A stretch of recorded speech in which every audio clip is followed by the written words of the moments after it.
الحمدللہ رب العالمین والصلاة والسلام علی سید المرسلین اما بعد فاعوذ باللہ من الشیطان الرجیم بسم اللہ الرحمن الرحیم الصلاة والسلام علیکہ یا رسول اللہ وعلی آلکہ واصحابکہ یا حبیب اللہ۔ السلام علیکم ورحمۃ اللہ وبرکاتہ۔ تو ویورس، کل میں نے آپ کے ساتھ جو ہے وہ نوافل کے بیان جو ہے وہ شیئر کیے تھے۔ آج میں نیک بندیوں اور نیک بندوں کی جو چند حکایت ہیں وہ میں آپ کے ساتھ شیئر کروں گی۔ تو جو نیو ویورس ہیں جنہوں نے ابھی تک میرے چینل کو سبسکرائب نہیں کیا ہے وہ جلدی سے 802 اسلامک چینل کو سبسکرائب کر لیں تاکہ اچھی سے اچھی ویڈیو آپ تک آسانی سے پہنچ سکیں۔ تو ویورس، سب سے پہلے جو میں آپ کے ساتھ حکایت شیئر کروں گی اس میں جنت کیسے مانگوں۔ حضرت سیدنا سلحہ بن اشیم علیہ رحمۃ اللہ الاکرم ساری رات نماز پڑھتے، جب سحری کا وقت ہوتا تو اللہ عز و جل کی بارگاہ میں عرض کرتے، یا الہی، میرے جیسا آدمی جنت نہیں مانگ سکتا، لیکن تو اپنی رحمت سے مجھے جہنم سے پناہ عطا فرما۔ اللہ رب العزت عز و جل کی ان پر رحمت ہو اور ان کے صدقے ہماری مغفرت ہو، آمین بجاہ النبی الامین صلی اللہ تعالی علیہ وآلہ وسلم۔ تیرے خوف سے تیرے ڈر سے ہمیشہ میں تھر تھر رہوں کانپتا یا الہی عز و جل۔ اگلی حکایت ہے، تمہارا باپ ناگہانی عذاب سے ڈرتا ہے۔ حضرت سیدنا ربیع بن خثیم رحمۃ اللہ تعالی علیہ کی بیٹی نے آپ رحمۃ اللہ تعالی علیہ سے عرض کی، ابا جان، کیا وجہ ہے کہ لوگ سو جاتے ہیں اور آپ نہیں سوتے؟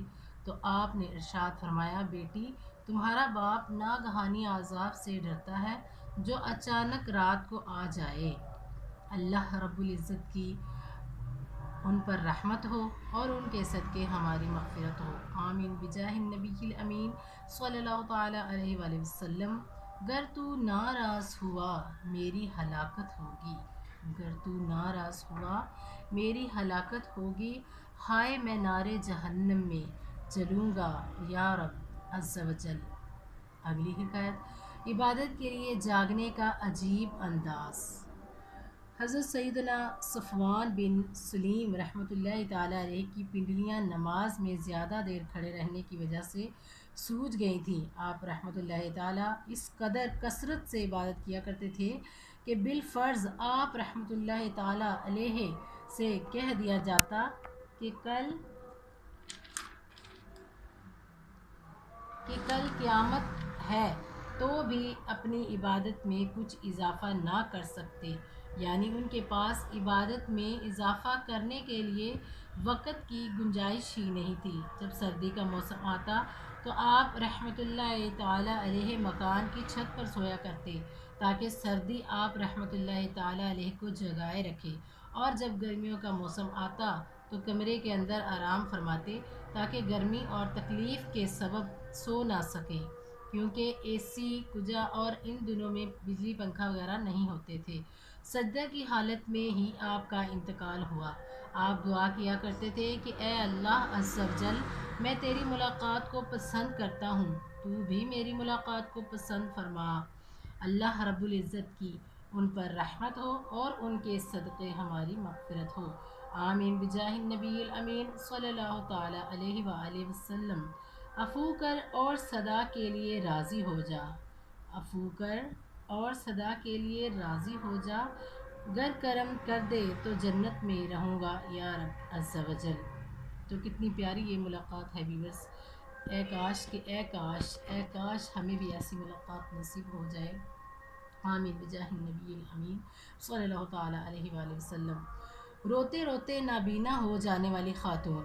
حضرت سیدنا خواص رحمۃ اللہ تعالی علیہ فرماتے ہیں کہ ہم رحلہ عابدہ کے پاس گئے، یہ بکثرت روزے رکھتی تھی اور اتنا روتی تھی کہ ان کی بینائی جاتی رہی، اور اتنی کثرت سے نمازیں پڑھتی تھی کہ کھڑے نہ ہو سکتی تھی، لہٰذا بیٹھ کر ہی نماز پڑھتی تھی۔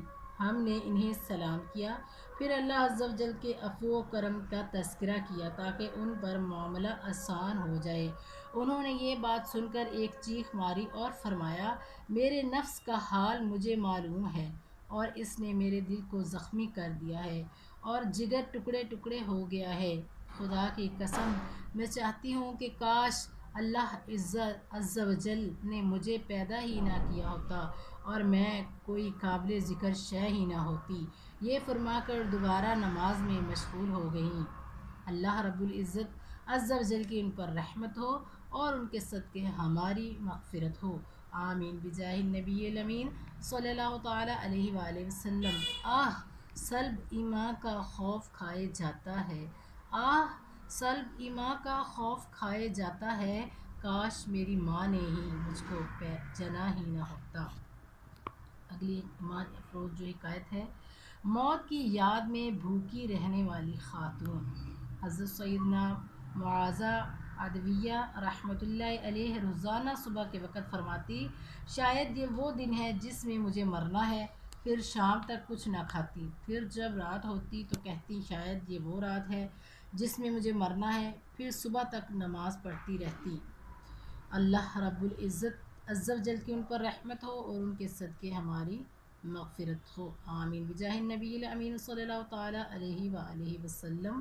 میرا دل کانپ اٹھتا ہے، کلیجہ منہ کو آتا ہے، میرا دل کانپ اٹھتا ہے، کلیجہ منہ کو آتا ہے، کرم یا رب عز و جل اندھیرا قبر کا جب یاد آتا ہے، کرم یا رب عز و جل اندھیرا قبر کا جب یاد آتا ہے۔ تو ویورز دیکھیے کتنی خوبصورت حکایت ہے اور کیسا ڈر اور کیسا خوف دلوں میں جو پیدا کرتا ہے، ایمان تازہ کرتی ہے یہ حکایت۔ گریہ اور آزاری کرنے والا خاندان۔ حضرت سیدنا قاسم بن راشد شیبانی قدس سرۃ النورانی کہتے ہیں کہ حضرت سیدنا زمعہ رحمۃ اللہ تعالی حسب میں ٹھہرے ہوئے تھے، آپ رحمۃ اللہ تعالیٰ کی زوجہ اور بیٹیاں بھی ہمراہ تھیں۔ آپ رحمۃ اللہ تعالیٰ رات کو اٹھے اور دیر تک نماز پڑھتے رہے۔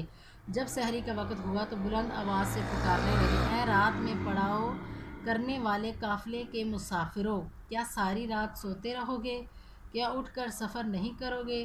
تو وہ لوگ جلدی سے اٹھ گئے اور کہیں سے رونے کی آواز آنے لگی اور کہیں سے دعا مانگنے کی۔ ایک جانب سے قرآن پاک پڑھنے کی آواز سنائی دی تو دوسری جانب کوئی وضو کر رہا ہوتا۔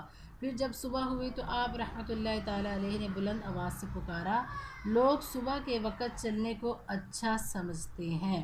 اللہ رب العزت عز و جل کی ان پر رحمت ہو اور ان کے صدقے ہماری مغفرت، آمین بجاہ النبی الامین وصلی اللہ تعالی علیہ وآلہ وسلم۔ میرے غوث کا وسیلہ رہے، شاد سب قبیلہ رہے، میرے غوث کا وسیلہ رہے، شاد سب قبیلہ رہے، انہیں خلد میں بسانا، انہیں خلد میں بسانا، مدنی مدینے والے صلی اللہ تعالیٰ علیہ وآلہ وسلم۔ صلو علی الحبیب صلی اللہ تعالیٰ علیہ وآلہ وسلم، صلو علی الحبیب صلی اللہ تعالیٰ علی محمد۔ تو ویورز کیسی لگی آپ کو یہ حکایت مجھے کمنٹ سیکشن میں ضرور بتائیے گا۔